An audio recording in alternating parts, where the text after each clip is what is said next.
I was lying on the couch, my laptop open but no longer useful, eyes locked on the text that had just appeared on my phone screen. Vic, just a heads up, so you're not surprised. The guest list for this weekend's party is final. There isn't enough space, so we had to cut a few people. Hope you understand. The message was from Noah, my younger brother who had just completed his 18-month military service. And me, the one who sent dozens of care packages all the way to his base in Germany, who stayed up through time zone differences just to talk to him when he was feeling down, was now cut from his welcome home party. I stared at the screen, waiting for another text. Something like, just kidding, you're a VIP. But nothing. Just a cold, matter-of-fact exclusion. No explanation. No guilt. It felt like something dropped to the bottom of my chest. A quiet impact. Not loud enough to scream, but heavy enough to make my chest feel like it was weighed down with stone. I had been there for him through all those months when our parents were too busy or too clueless to know how to talk to a son stationed in a strange land, filled with sleepless nights and grueling drills. I was the one who helped Mia, his fiancée, plan a surprise video call on his second birthday away from home. I designed the digital invitation for their engagement party, tweaking every detail because Mia wanted it to look professional. And now, I'd been crossed off like an extra guest. An outsider. Unable to swallow the sting of being shut out, I called Dad. He'd been excitedly talking about this party for weeks, the menu, the live music, even renting a huge projector for a highlight reel. The phone rang twice before he picked up. His voice was hoarse, familiar. "Hello, Vic? What's going on, sweetheart?" I didn't beat around the bush. Noah just texted me. "I'm not on the guest list." "You knew about this, didn't you?" There was a pause on the other end, then a sigh, the kind I knew all too well, the kind he used when he didn't want to deal with something. Vic, don't overreact. It's just a family get-together. Space is tight, you know that." I bit my lip. My voice stayed calm, but every word felt like it was slicing into me. Not enough space? I just saw Noah's Instagram post with over 80 names on the list. Distant relatives, elementary school friends, co-workers he's known for a few months. And me? I'm his sister. Dad cleared his throat, sounding awkward. Those people RSVP'd early. It's hard to take anyone off now. Don't take it personally, sweetheart. I gripped the phone, my knuckles white. Don't take it personally? I was there when he was a nervous wreck in his first uniform. I stayed up all night talking him through rough training days. And now you're telling me not to overreact? Another sigh, like I was the one making a scene. Don't make this into a thing. It's just a party. One night. I didn't respond. I could only hear my heart pounding like it was warning me something was about to crack. I hung up, my hand trembling. My eyes stayed on the phone screen where Noah's "not enough space" message still sat unblinking. My fingers began scrolling through old photos and messages. His grateful texts when I sent homemade cookies. The heart emojis when I had his favorite takeout delivered. Those old messages saying, "Without you, I probably would have given up already," now felt like a distant dream. I set the phone down and stood up, my heart echoing with silent noise. I wasn't angry at Noah for crossing me off. I was angry because he didn't care. Because he didn't see anything wrong with it. And most of all, I was angry at myself for always being there, too ready, too trusting, too quick to forgive. I looked out the window. The sky was a dull gray, heavy like my chest. But I knew one thing for sure. I wasn't going to sit around waiting for permission to exist anymore. I sat frozen on the couch, my hand wrapped around a coffee cup gone cold.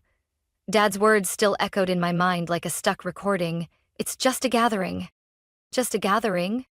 The way he said it sounded so light, like I was overreacting, like my disappointment wasn't worth acknowledging. But how could I not be hurt when my own family so easily deemed me unworthy of being there? I got up and walked into my small home office, where stacks of design drafts still covered the desk. I opened the drawer and pulled out a small USB stick. On it was the design file for the Welcome Home Noah poster, something I'd created for free without being asked. because I thought it was what family did. I remembered staying up until nearly 2 a.m. just to find the exact font Mia liked, something delicate, elegant, with soft curves. She sent me a heart emoji after I emailed the final draft. Noah never said thank you, but I didn't mind then. I thought, if it made him happy, if things went smoothly, that was enough. I remembered when he texted me at 2 p.m. during a training break, "Sis, my car broke down. I don't know what to do." I didn't ask questions. I just transferred $500 with a note. "Fix your car? Don't stress." The first time he left for basic training, Mom didn't know how to pack his bags, and Dad was tied up at the repair shop. I was the one who ran all over town to find the right military-grade backpack, printed his packing checklist, and woke up at 4 a.m. to drive him to the military station over an hour away. And now, I wasn't even invited to the day he came back. I turned on my computer and opened a photo folder labeled Noah's Journey. Everything from his awkward first uniform photo to screenshots of our video calls, his eyes shining even in some makeshift room somewhere in Europe. A while later, my phone buzzed. A message from Mia. "Vic, I know Noah texted you. Honestly, I was surprised you weren't invited too, but please don't take it personally. Noah just didn't want the party to get too crowded." I read her words as my heart turned colder by the second. Not because of what she said, but because of how they talked about me, like I was some burden to the atmosphere. I didn't reply. I didn't need to. I shut my laptop and walked to the window. Night had fully fallen. The streetlights glowed as I watched silhouettes move along the quiet street in West Portland, the neighborhood I'd lived in for nearly 6 years. Over 1,000 miles from my parents' house, but I was always the one who came back when they needed something. When Dad had to replace the entire plumbing system, I paid the bill. When Mom needed someone to take her to her medical appointments, I booked the flights, rented the car, and arranged the schedule. I was always willing. But now, I started asking myself, how many times have I given without ever receiving? How many times have I sacrificed just because I thought I was supposed to? Because I was the good older sister? I didn't know how long I stood by the window before the phone buzzed again. This time, it was a message from Dad. "Vic, please, don't overthink this. It's not worth getting upset about. Please understand, Noah. He just wants a peaceful evening, no tension." I let out a laugh, the first of the day, but it had no joy in it. No tension? So I'm the tension? I'm the one who ruins my own brother's peace just by being there? I walked over to the closet and pulled out my suitcase. The old pair of snow boots I bought last year but never got to use sat quietly in the corner. I opened my laptop and typed into the search bar, "Solo ski trip, Colorado." Images of cozy cabins, tucked into pine forests, snow-covered landscapes, and crackling fireplaces filled the screen. In that moment, I knew I wasn't going to wait for anyone to invite me. I would write my own plans. If they thought I wasn't important enough to be at that party, then I didn't need to sit here and endure being treated like an afterthought. I was no longer the older sister always behind the scenes, sacrificing in silence. Not this time.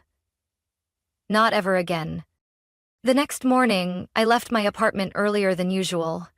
The sting of being left out still lingered, but instead of sitting at home stewing in anger, I grabbed my bag and headed out, stopping by the corner cafe I usually visited on weekends, Hazel's Brew. The morning air in Portland still carried the crisp chill of early spring.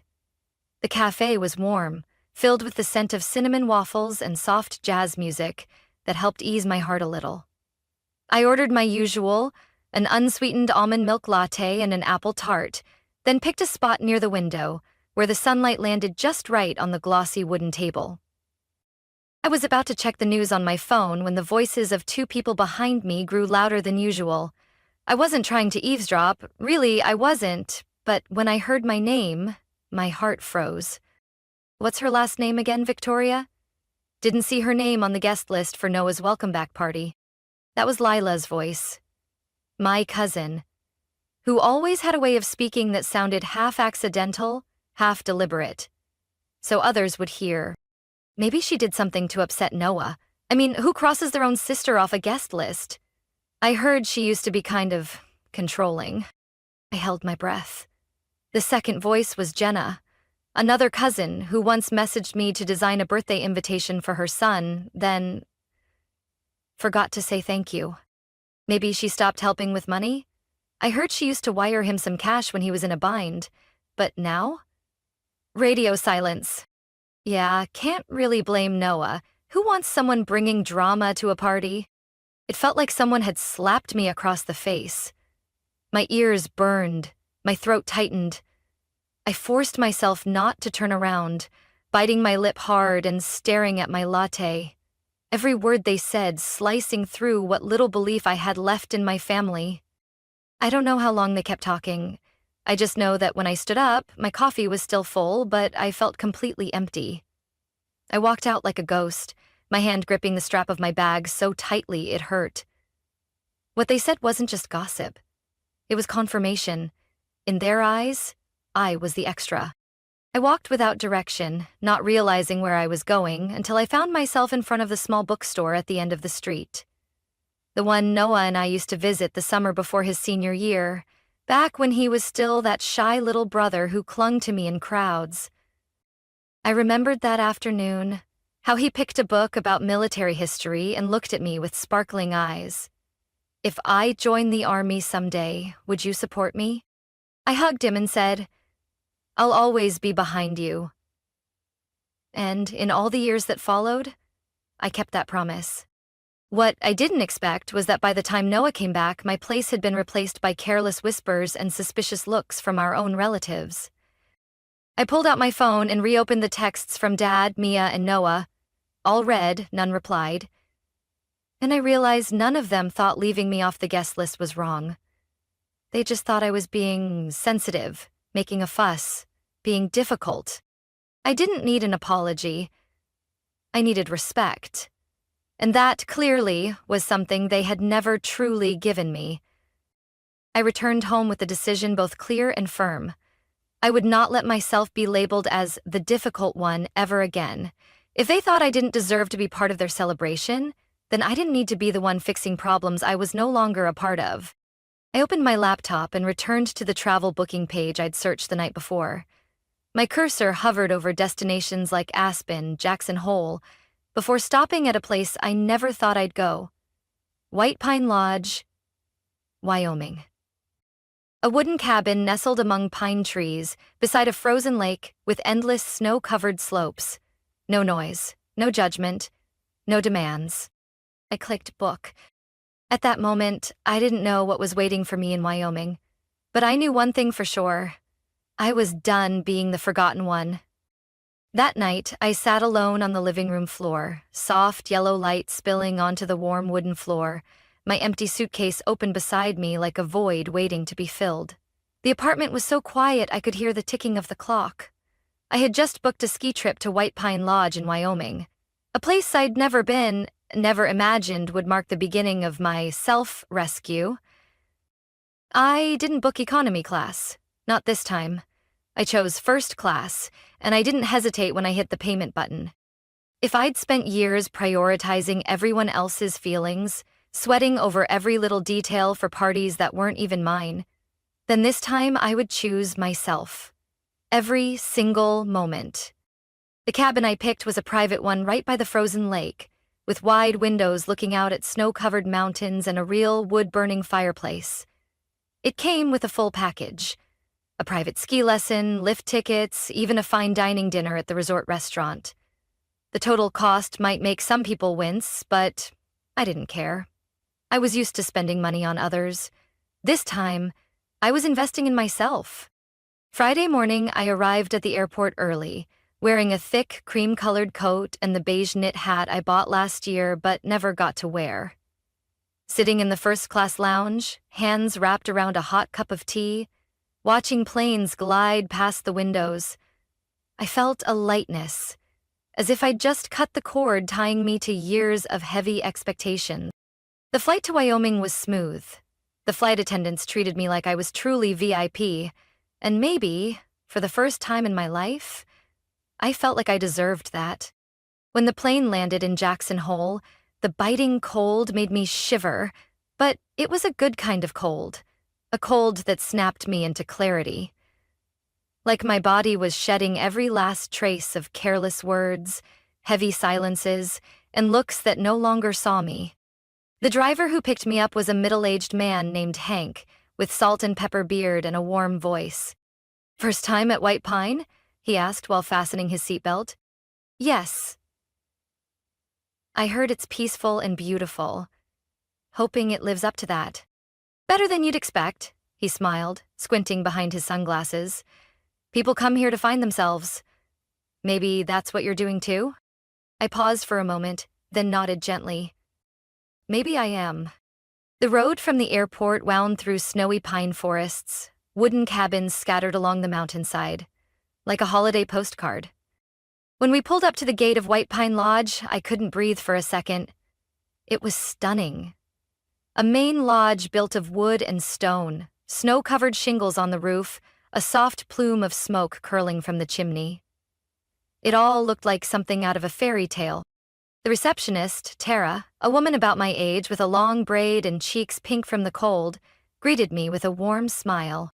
"You must be Victoria? Your cabin is ready. And here's a welcome glass of wine. We hope you have a wonderful stay." I took the glass of red wine, my hand trembling slightly from the cold. Or maybe from emotion? I wasn't sure. The cabin was tucked deep in the quietest part of the resort.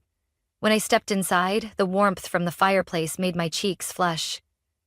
A bed with a fluffy down comforter, an armchair beside the fire, a small bookshelf with winter novels, and outside the window, a frozen lake glinting under the sunset. I set my suitcase down, sank into the thick wool rug, poured myself a glass of wine, and just sat, quietly. No phone notifications. No guilt-tripping messages. No one asking me to be the bigger person. Just me. And the kind of peace I'd dreamed about for so long. I opened my phone and posted a photo of the cabin with the caption, "Not on the list? Then make your own list." I scheduled it to go live 2 hours later, just when I knew the party back home would be starting, so they'd know I wasn't just missing. I chose to disappear with purpose and grace. That night, I sat by the fireplace with a book, occasionally looking up to watch the snow fall outside the window. And in that moment, I knew without a doubt, I had made the right choice. I had just poured myself another glass of red wine when my phone buzzed for the third time in less than 5 minutes. The screen showed Mom with the familiar 3 dots, like she was typing something so long it needed serious thought. I didn't bother opening it. Instead, I tucked my feet up on the armchair, pulled the soft fleece blanket over my legs, and brought the wine to my lips. The aroma held a hint of berries and oak. Warm, elegant, completely opposite to the chaos waiting in my inbox, just as I'd predicted.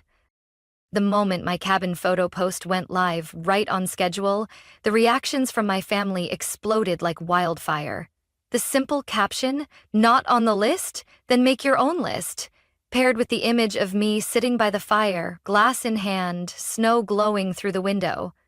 Didn't need a tag or explanation, but everyone got it. And just like that, the message storm began. "Mom, Vic, what are you doing? Don't let your emotions make you act like this. Everyone was hoping you'd be there. Dad, this is Noah's celebration, not the time for theatrics." "Noah, are you serious? Posting that kind of photo and letting everyone gossip? What do you want?" I let out a soft laugh. What do I want? I just want to be acknowledged. But clearly, that's still a luxury in my family. A few minutes later, another message popped up. From Mia, Noah's perfect fiancé, the one who had once thanked me profusely for helping plan their engagement party, and now sat silent as a statue while I was excluded from this welcome celebration. "Mia, Victoria, I don't want to see you hurt. But things will only get worse if you keep this up. You're putting Noah in a tough spot." I set my wine down on the wooden table, leaned back in my chair, and watched the flames dance in the fireplace. "Putting Noah in a tough spot? What about me? Have I ever been considered in any of this? But it didn't stop there. The next morning, when I posted a photo of golden waffles drizzled with syrup beside a steaming cup of coffee with the caption, "Cold air, hot coffee, and no one controls my mood anymore," the first phone call came in. Not from Mom, not from Noah, but from Aunt Lydia, my mom's sister, the one who always stayed helpfully neutral. I didn't answer, but a voicemail followed immediately. "Victoria, I know you're upset, but you don't have to go so public with this. People will think you're turning against your family. Honestly, sweetie, come back, explain calmly, and let's all celebrate together. Don't escalate things over hurt feelings." I went still. No one asked why I was left off the guest list. No one wondered if I was okay. They were too busy worrying about the family's image. Too busy smoothing things over. Too busy keeping things nice. And me? Just a name crossed out, then blamed for not behaving appropriately. The more I thought about it, the colder I felt. Not because of the snow, but because of the blinding truth. I wasn't overreacting. They just weren't used to me standing up for myself. I set my phone down, opened the camera, and snapped a photo from the cabin window, the frozen lake reflecting the sunlight like crystal. I didn't write a caption, just posted it with a thumbs up and smile emoji. Almost instantly, a college friend commented, "Living your best life, Vic. I wish I had the guts to cut ties with people who don't deserve space in my life." A former coworker wrote, "I was once the shadow in my own family." "You're inspiring." I read every word, every emoji, and felt something strange stir in my chest. I wasn't alone. While my own family tried to make me feel like the problem, complete strangers could see my worth.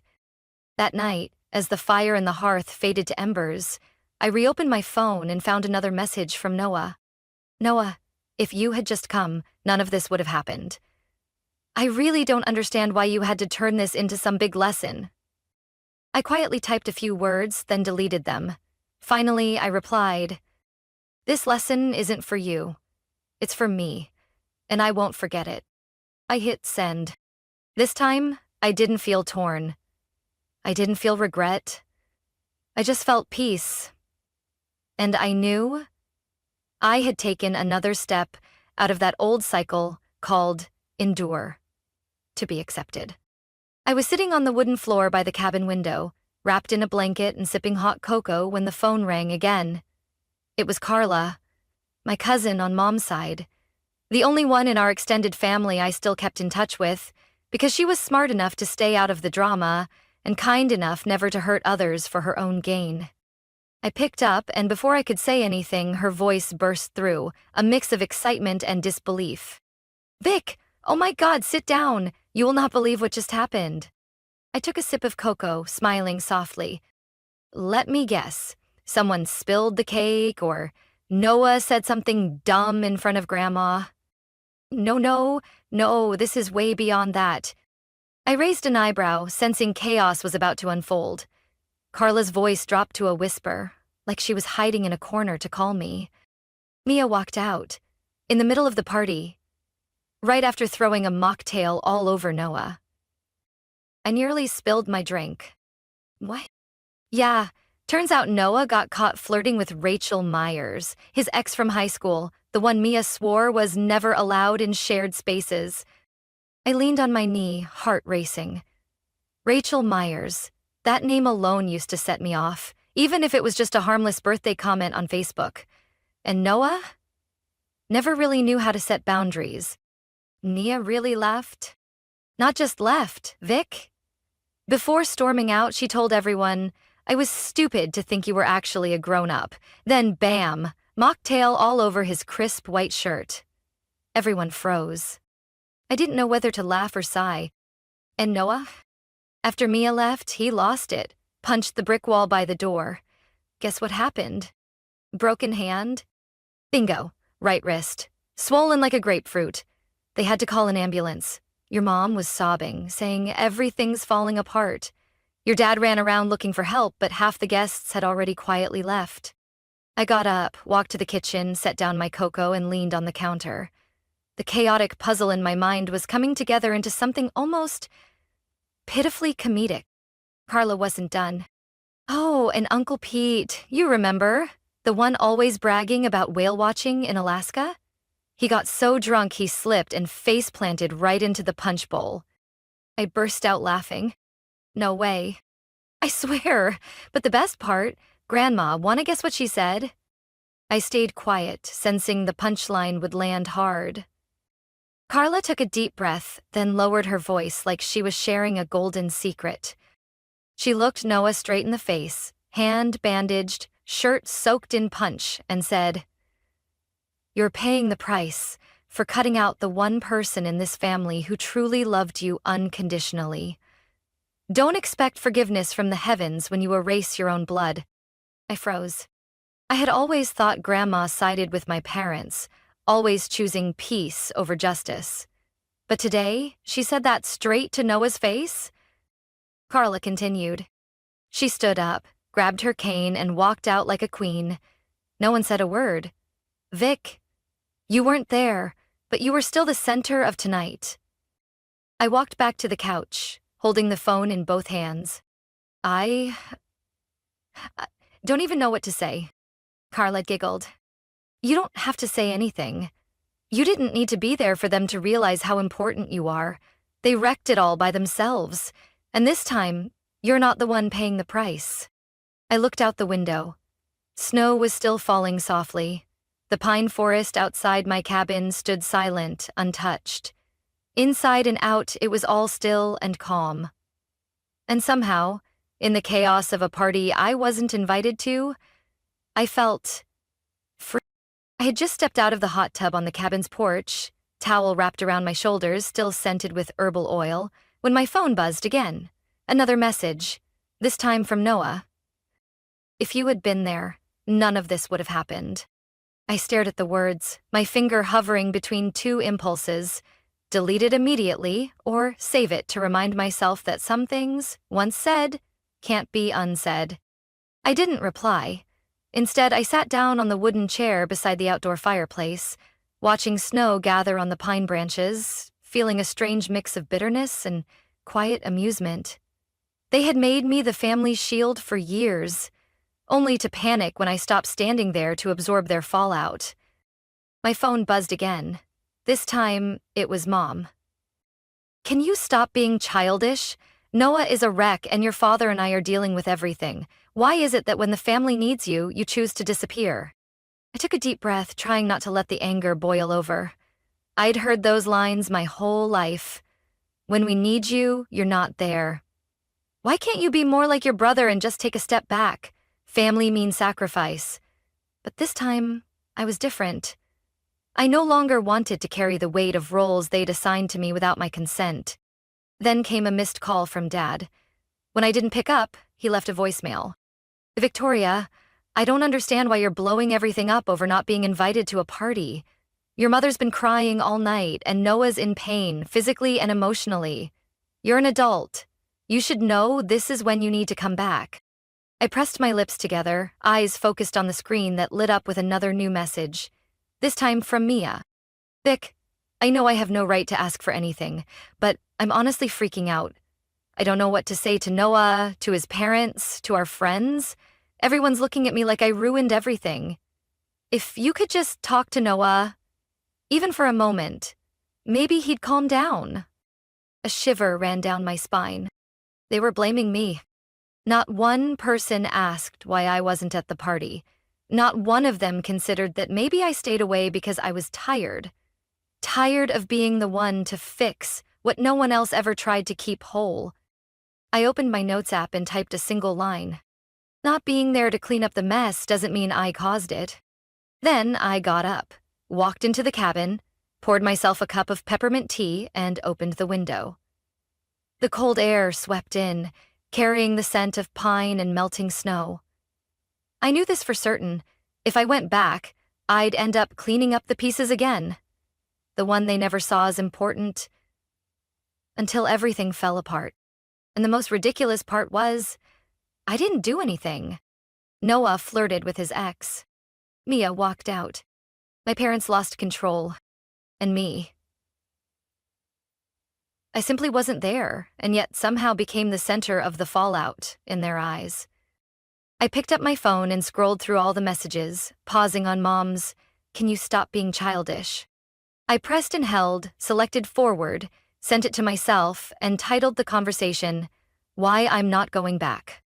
Then I went into settings and muted the family group chat. I needed silence. Not to forget, but to remember exactly why I walked away.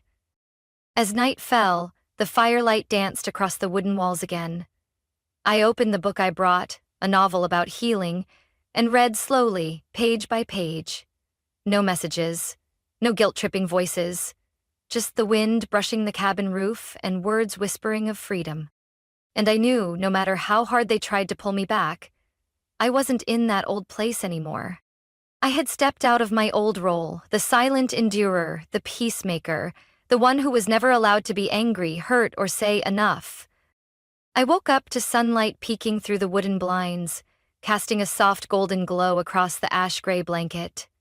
The wind whispered outside the window, mingled with the sound of snow falling on the roof, and my heart felt calm. My phone sat quietly on the nightstand, just a lifeless metal block I'd switched to airplane mode the night before, after reading Mia's final message and silently blocking them all. Noah, Mom, Dad, and every relative who thought they had the right to judge. I didn't feel guilty. On the contrary, for the first time in years, I felt at peace. After a simple breakfast of toast and strong coffee, I suited up for skiing and stepped outside. The view unfolded like a painting, towering pines draped in snow, sunlight streaking down the white slopes, and in the distance, a group of people laughing as they strapped on skis. That morning's lesson was led by Sam, a blonde instructor with a bright smile and pale blue eyes that held something understanding. He gently adjusted my stance, encouraged me every time I stumbled or wobbled in the snow. "Don't fight the slope, Victoria, just relax, trust your body. It knows the way." I laughed after my third fall, snow clinging to the back of my jacket. "That sounds like a life lesson."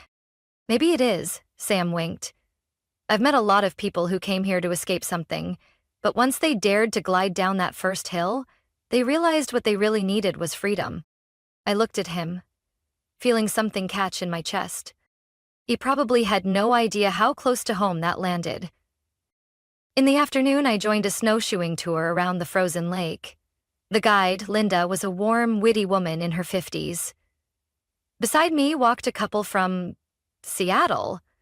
Mark and Jamie, probably in their 40s, spending their annual winter break at White Pine Lodge. "First time traveling alone?" Jamie asked as we paused by an old pine tree. I nodded, a bit shy. "Yeah, and first time not carrying other people's expectations." Mark chuckled, pointing to the circle of footprints in the snow. "Then you're headed the right way. Some trips aren't about going toward someone, they're about getting away." That evening, I stopped by the bar at the lodge. Soft, amber lighting, acoustic guitar under a wooden roof, and people huddled close to the fire, sipping drinks and swapping stories. Sam saw me and waved me over to a table where a few guests had gathered. I sat down, ordered a glass of red wine, and minutes later was laughing out loud at a Canadian guy telling the story of his epic wipeout on last year's slope. No one asked where I was from. No one pried into why I was alone. And I realized, sometimes, the best thing a stranger can do for you is not try to unpack your past. That night, I returned to the cabin with cheeks flushed from the wine and the cold, but my heart was warm. I took off my coat, wrapped myself in a blanket, and sat by the fireplace. The flames danced, the wood crackled, and I pulled out the journal I brought from home. Flipping to the first empty page, I wrote my first sentence in months. Freedom isn't running away. It's refusing to return to places that hurt you. I closed the notebook, placed it on the table, and for the first time on this trip, I turned my phone back on. The screen lit up with a flood of missed notifications, but I scrolled past them all without opening a single one. Instead, I opened my settings and kept the block list intact. So I didn't want another excuse. I didn't need another explanation for why I was excluded. I had chosen myself, and that choice had never felt clearer. I picked up my phone, opened the camera, and snapped a photo through the cabin window. The moonlight reflecting on the frozen lake, tree shadows stretching across the snow. I wrote the caption, "I didn't disappear. I just started living where I belong." No tags, no expectations. Just me, finally being me. I sat on the cabin balcony, a wool robe wrapped around me, feet resting on a stool lightly dusted with melted snow, hands curled around a steaming cup of coffee. The sun was rising, painting the distant mountains in gold, casting a gentle shimmer through the pine branches like a soft blanket. No more message notifications, no more missed calls. Only the wind rustling through the trees and my heartbeat, steady and quiet in my chest, like a rhythm of life I'd forgotten I still had. That morning, as I walked down to the front desk to ask about the shuttle back to the airport, I froze mid-step. I looked at the calendar hanging behind the counter, eyes landing on the red-circled Sunday, my planned departure date.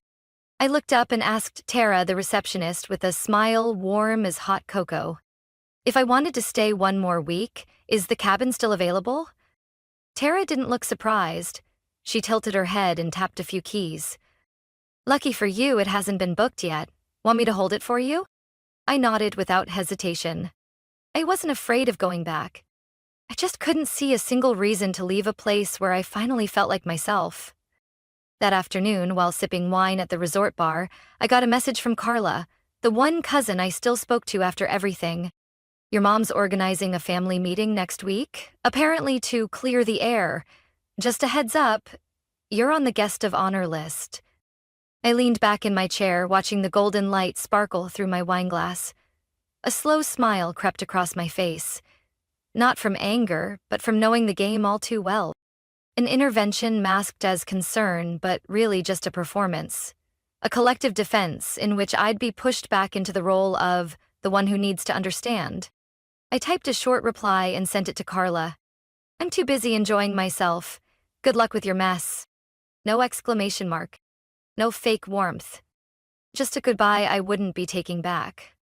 Then I turned off the screen, flipped the phone face down on the table, and didn't touch it for the rest of the day.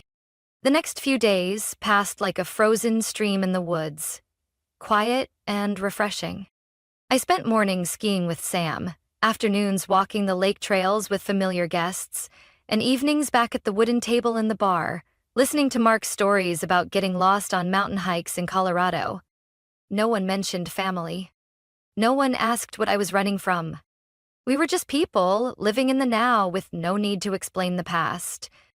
One weekend morning, sitting in the cabin reading, I realized days had gone by without me feeling like I had to be anywhere. I no longer felt guilty for not fixing everything. No longer felt heavy for not being on someone's list. I had once tried to fill every role.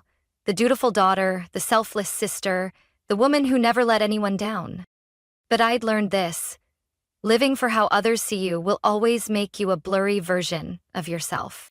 Now, I was just Victoria, the woman sipping coffee on a mountain, feeling the wind in her hair and the sunlight hitting a heart that had finally stopped breaking. I set the book aside, lifted my coffee, and stepped onto the balcony. The mountains stood still, solid, as if they too had known silent sorrow. I took a deep breath, listening to the sound inside my own chest. Calm, grounded. I didn't know what would come after this trip, but I knew one thing for sure. I had found myself in the last place anyone thought I would. And this time, I wouldn't let anyone erase my name from my own story. Again. From that trip, I learned one thing. Sometimes the bravest thing you can do isn't to stay and fight, it's to walk away and finally free yourself. I used to think I had to be there, to keep my family from falling apart. Turns out, my leaving is what made them look in the mirror. In that cold, quiet place, I found the voice that had been buried for too long. And now, I don't beg to be acknowledged. I define my worth in the power of my absence. What do you think about Victoria's decision? Should she go back or keep following her own path? Share your thoughts in the comments, and don't forget to subscribe for more powerful family stories. My name is Jessica, and throughout my childhood, I got used to standing on the sidelines, watching others shine while I remained just a faint shadow. In my family, the spotlight was never mine. It always radiated around my sister Rachel, the one everyone called the star of the Moore family. From family gatherings to important holidays, all eyes were always on Rachel. Every time Grandma picked up the phone, her first question was always, "Is Rachel performing anywhere these days?" As for me, no one asked. No one remembered. Maybe I was never interesting enough for them to care. Rachel was born with the artist's spark. Her singing could silence a room. While my voice was always met with an awkward smile and a gentle, "Let Rachel sing, sweetheart," from my mom, her hand resting lightly on my shoulder before she turned away, leaving me alone by the old piano. She started ballet at 4, singing lessons at 6, and by 8 she was enrolled in an expensive summer acting program in New York. I learned to make my own breakfast at 7 and babysat my cousins during the holidays so my parents could focus on taking Rachel to her shows. I was never given a big role, just responsibilities, silence, and a spot in the kitchen corner. I never blamed Rachel. Honestly, I used to admire her so much I tried to imitate everything, how she tied her hair, how she bowed when stepping onto the living room stage. But no one clapped for me. No applause, just a few distracted glances and a half-hearted comment from Dad.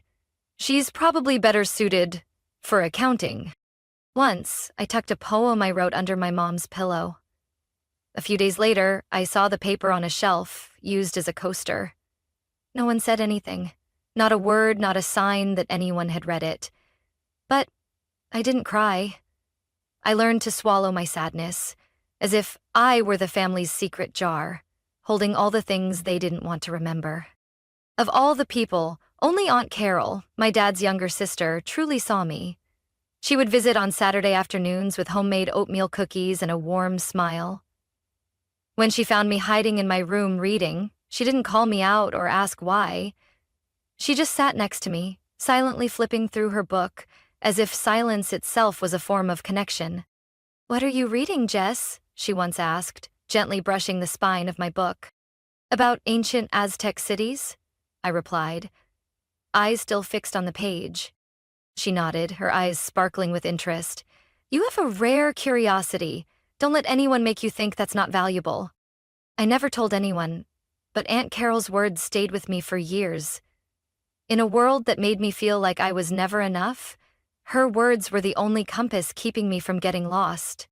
I know no one is meant to be in the background forever, but when you grow up in a house where only one person gets to shine, you start to believe that maybe the light was never meant for you.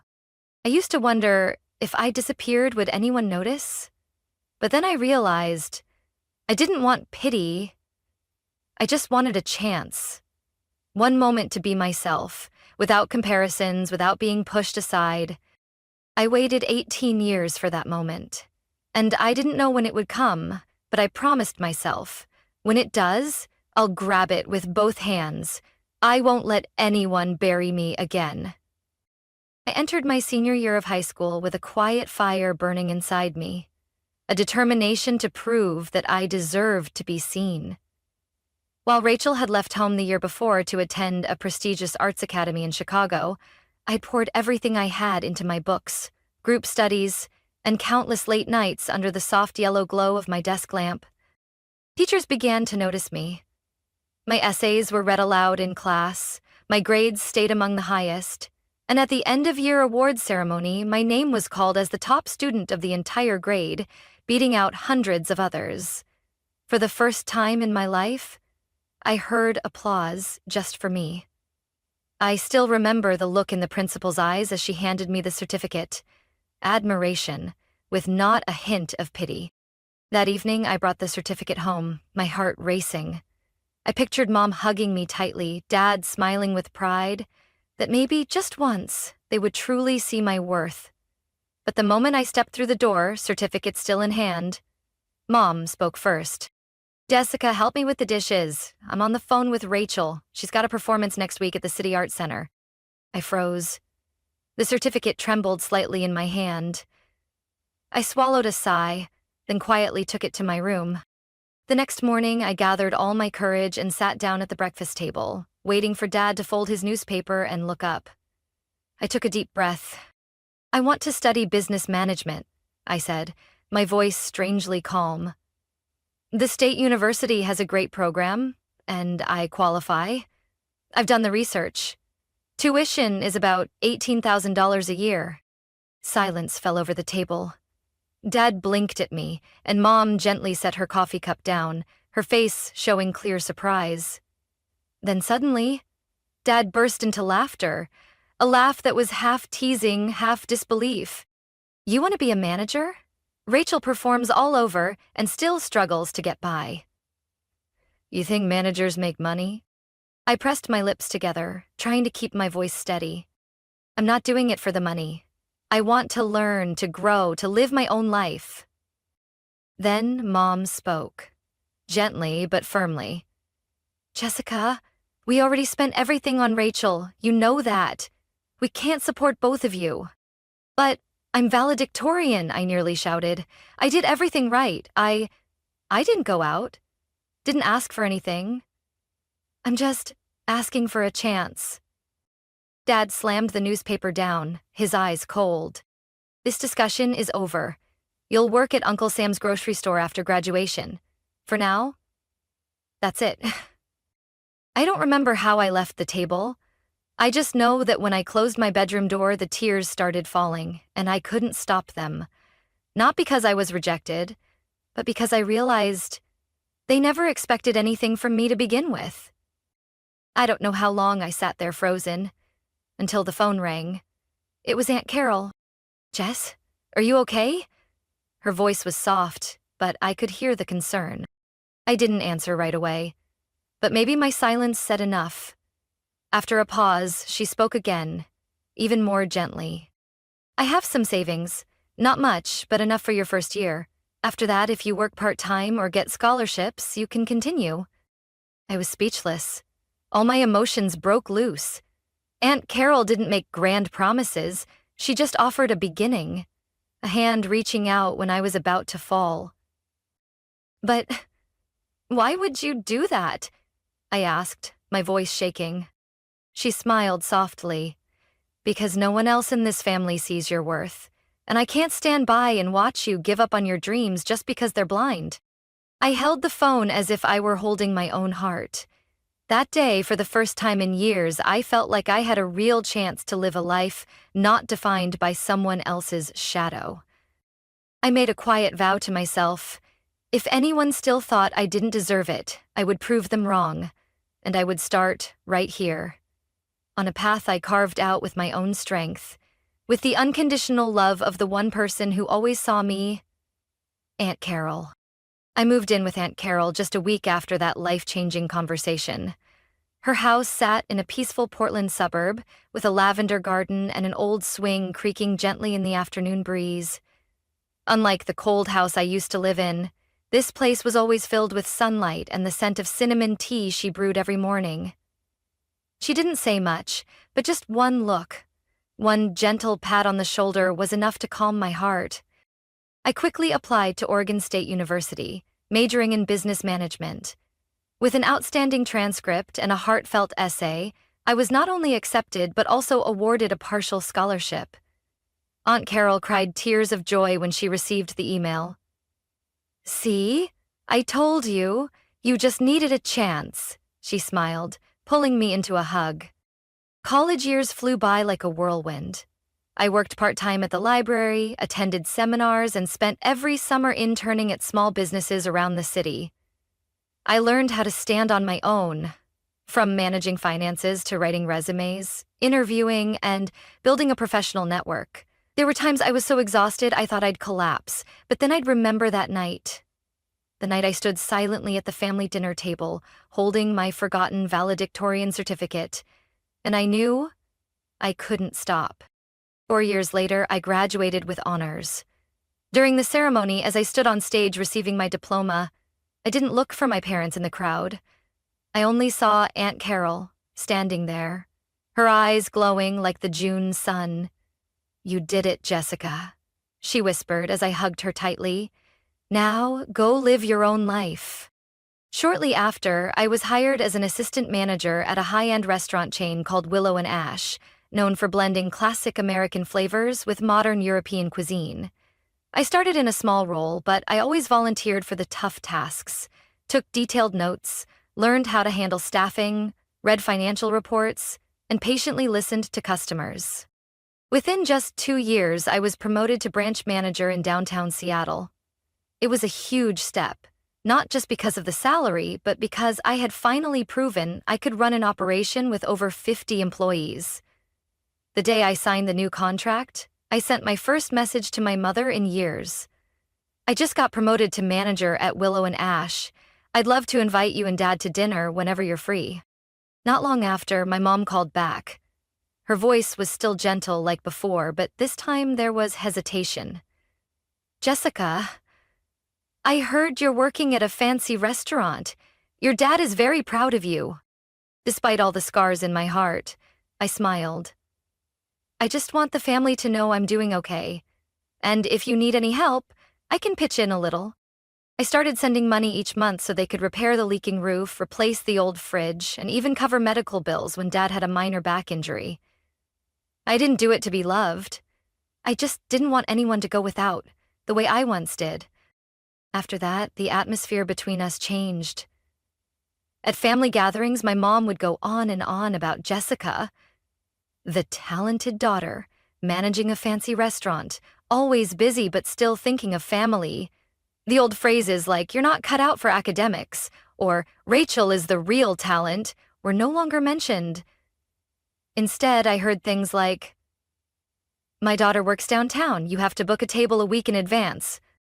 I can't say I felt nothing.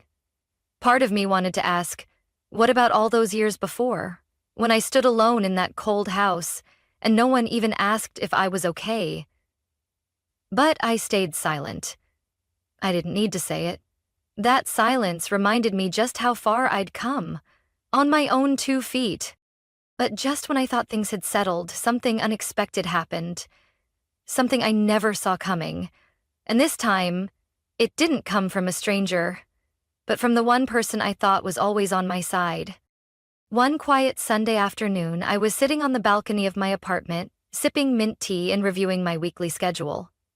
My phone buzzed, a Facebook notification. Aunt Carol had just posted a new video. I chuckled softly. Lately, she had gotten into posting little clips, her backyard garden, new recipes she'd tried, or family gatherings I rarely attended due to work. I tapped on the video, expecting something lighthearted. The screen showed a familiar scene, my mother's living room, filled with relatives, warm chandelier lights spilling across the wooden floor. I recognized Uncle Eric's voice, Dad's younger brother sharing an old story, followed by laughter. The mood seemed warm, relaxed. I was about to skip ahead when my mother's voice rang out, loud and clear. "Jessica? That girl is all about appearances." I froze. It felt like someone had gripped my throat. In the video, my mom sat with her legs crossed, wine glass in hand, eyes full of disdain. Whatever manager job she has, who even knows, always posting pictures of food, praising it like she cooked it herself. She's just someone else's employee, nothing to be proud of. My heart dropped. I hit pause. My hands shook. After a moment, I hit play again. This time it was Dad's voice, gruff but clear. "I think Rachel's the one with real talent. After all, she's an artist, has her own identity. Jessica just follows others. She hasn't done anything great." There was laughter from a few relatives, but what hurt me most came right after. The camera panned to Rachel, lounging on the sofa, one hand holding a glass of orange juice, the other brushing back her glossy curls. She said nothing, no defense, no objection, not even a hint of discomfort. I felt like I'd been pushed off a cliff, falling straight into the darkness of betrayal. The very people I thought had begun to value me, the ones I'd quietly supported financially for the past 3 years, were now sitting together, mocking me, for fun. I scrolled down to the comments. The first was from my mother. "Carol, delete this video now! No one gave you permission to post it." The second was from my father. "Take this down. You're embarrassing the family." But it was Aunt Carol's reply that made me break down in tears. "I don't know how to delete videos, and even if I did, I wouldn't. Jessica has done everything for this family, and all of you belittle and trample on her kindness. You should be ashamed." I set my phone down, sitting in silence as a gentle breeze passed over the roof. Inside me, a storm raged, a mix of heartbreak, disappointment, and a powerful awakening. That night, I called Aunt Carol. The moment I heard her say hello, I burst into tears. "I saw the video," I choked out. "I didn't think they were still like that." She sighed on the other end. "Jessica, they've always been like that. You just didn't see it because you've always tried so hard to be accepted. But some people, no matter what you do, will never be satisfied." "I thought they had changed," I whispered. "No, they were just using your success. And the moment they can't benefit anymore, they turn their backs." I stayed quiet for a long time. Then finally I spoke, with a firmness I had never used when talking about my parents. "Auntie, I'm cutting ties. I can't keep living in this illusion. They have the right to say whatever they want, but I have the right not to let them into my life anymore." On the other end, she didn't say much, just a quiet whisper, "I'm always here, Jessica, no matter what you decide." I hung up, then replayed the video. Not to hurt myself again, but to remind myself of one thing: how far I had come, and why I could never go back to a place where I was treated like I didn't matter. I was no longer the girl standing by the wall silently watching her sister be praised. I was Jessica Moore, the one who wrote her own story. And starting today, I would live a life with no space for words that made me doubt myself. I woke up the next morning with a strange emptiness, like my heart had been cut out without a trace of blood. The Portland sky was gray, clouds drifting quietly past the window. I sat on my bed for a long time, staring at my phone. Dozens of missed calls and messages from my mom, my dad, Uncle Eric, and a few other relatives filling the screen. Not a single message from Rachel. I tapped the message icon and typed just one short line. "I saw the video. I know what you think of me. From today on, I won't be sending money or keeping in contact. I hope you both live in peace." I hit send, my hand trembling slightly, but there was no hesitation in my heart. Just 5 minutes later, the first reply came in. It was from my mom. "Jessica, don't overreact. We were just joking. Are you really going to hold a grudge over something so small?" Next came a message from my dad. "Do you have any idea how much we've sacrificed for you? And now that you're successful, you turn your back on your family?" I stared at the screen for a long time, then turned off my phone. For the first time in years, I chose silence as my shield. That afternoon, I stopped by Aunt Carol's house. She was watering the yellow chrysanthemums on the porch when she saw me walk through the gate. "I already know," she said softly before I could say a word. "You did the right thing." I couldn't hold back. I hugged her like a child, letting the tears fall onto her frail but steady shoulder. "I'm so tired, Auntie," I sobbed. "I've done everything I could, and it's still not enough." She gently rubbed my back. "It's not that you're not enough, Jessica. It's that they don't have enough heart to see that you are." The following week, I didn't visit home. I didn't answer any calls from family. I spent time with myself, working, reading, jogging in the mornings, and cooking with Aunt Carol on the weekends. A few relatives, like my cousin Amanda and Aunt Julie, quietly sent me messages. "I saw the video. I'm really sorry, Jessica. You deserved better. Don't think we're all like them. I've always been proud of you." Those words lit a small, comforting fire inside me. I realized that family doesn't have to be those who share your blood. Family is where someone listens, protects, and respects you, even in silence. As for Rachel, she remained silent as always. We still crossed paths at the office since she was now working as an administrative assistant for one of Willow and Ash's partners. Our encounters were brief and formal. No accusations, no apologies. Just nods and small talk, as if nothing had happened. One afternoon after a meeting, Rachel approached me in the hallway. She hesitated before finally saying, "I didn't speak up for you that day, not because I agreed with them. I just didn't know what to do." I looked at her, and for the first time I saw Rachel's eyes without the old sparkle of confidence, only a vague sense of regret. "I didn't need you to defend me," I replied calmly. "I just hoped, once, you'd have the courage to stand up for the truth." Rachel nodded, giving a faint, sad smile. "I guess I'm still not that brave." I didn't blame her. Everyone has their limits, but I had already pushed past mine. I no longer wanted to live halfway, in the shadows of fake gratitude. The following month, I was invited to speak at a women's business leadership panel, representing Willow and Ash. In the grand auditorium, the lights beamed down on my face as I stepped onto the stage. I shared my journey, not to complain, but to emphasize that success doesn't always grow from a place of love. Sometimes it takes root in the dry soil of loneliness and pain. After the panel, people came up to shake my hand, ask for advice. I truly felt that I had stepped out of the shadow of my past, no longer that Moore girl named Jessica, but Jessica Moore, an independent, strong woman who knew her worth.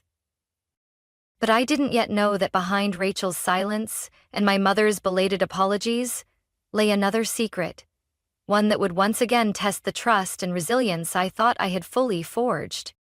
On an ordinary Monday morning, I walked into the office with my usual black coffee, laptop tucked under my arm, already mentally organizing my packed weekly schedule. But something felt different in the air that day. The admin smiled at me with an extra sparkle in her eyes, and Brian, the VP who rarely left his office, came knocking on my door himself. "Jessica, Mr. Randall wants to see you in the main conference room," he said, unable to hide his excitement. "Right now." My heart pounded in my chest. Mr. Randall Lawson, the founder and current CEO of Willow and Ash, and my longtime role model in the culinary management industry, rarely called anyone in unless it was serious. I straightened my blazer, took a deep breath, and stepped into the glass-walled room overlooking downtown Seattle. Mr. Randall stood by the window, his back turned. When he heard my footsteps, he turned around with his familiar, calm smile. "Jessica," he said warmly, "I've been following your journey these past 5 years. From an intern taking notes in meetings to becoming the best manager this company has ever had." I stood still, not daring to interrupt. He rested his hand on a chair, his expression serious. "I'll be retiring next spring. And I want you to take over as CEO." Time froze. "Sir, I really," I stammered. "I don't think I'm ready for something like that." Mr. Randall smiled. "No one ever thinks they're ready for something big, Jessica. But you don't need to prove anything to me anymore. You've proven it through every number, every decision, every crisis you've handled. The staff trusts you, our partners respect you, and so do I." I don't remember when I nodded, but when I walked out of that meeting, I felt like I was floating in a dream. A beautiful dream I never dared imagine. That one day, the girl who had always been pushed aside would become the leader of a top-tier restaurant chain. That night I called Aunt Carol. When I told her the news, she gasped, "Oh my goodness, Jessica, you did it." I broke down in tears, not from pressure or fear, but from relief. I no longer needed validation from my parents, no longer craved forced praise from my old family. All I needed was Aunt Carol's firm handshake, Mr. Randall's trusting eyes, and the years I had poured into a dream only I truly understood.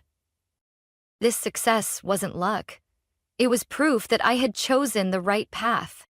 A few days later, I received a handwritten letter, rare in the age of emails and texts. It was from Rachel. "Jessica, I don't know where to begin. I've been silent for too long, and that's hurt you more than anything I could have said. I just read the article about your appointment as CEO. I'm happy for you. You deserve it more than anyone. I know there's a lot of hurt between us, but if someday you ever want to talk, I'm here. Not to explain, just to listen. Rachel. I folded the letter, a soft sadness washing over me. Maybe Rachel wasn't a bad person. Maybe she had just grown up in a world that made her forget fairness should be protected too. I've responded to her letter, not out of anger, but because I'm still learning how to forgive the right way. Not to mend a broken family, but to free myself from unnecessary weight. A few weeks later, I officially took my seat in the CEO's office.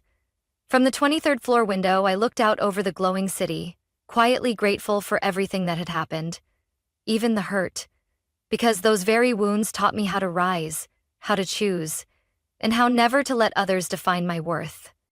I am Jessica Moore, no longer a shadow, no longer someone on the sidelines, but a woman who writes her own story, with her own hands, strength, and the unconditional love she received from the one person who truly believed in her when the world turned away.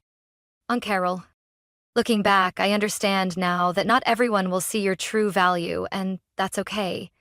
I used to crave validation from the people closest to me, but I've learned that the most meaningful recognition comes from within, and from those who love you genuinely.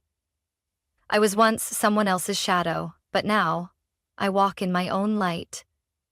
Success isn't just about reaching the top. It's about knowing you're worthy of everything you've earned. What do you think about Jessica's journey? Have you ever experienced feelings like hers? Share your thoughts in the comments below, and don't forget to follow the channel for more heartfelt and inspiring stories about family life.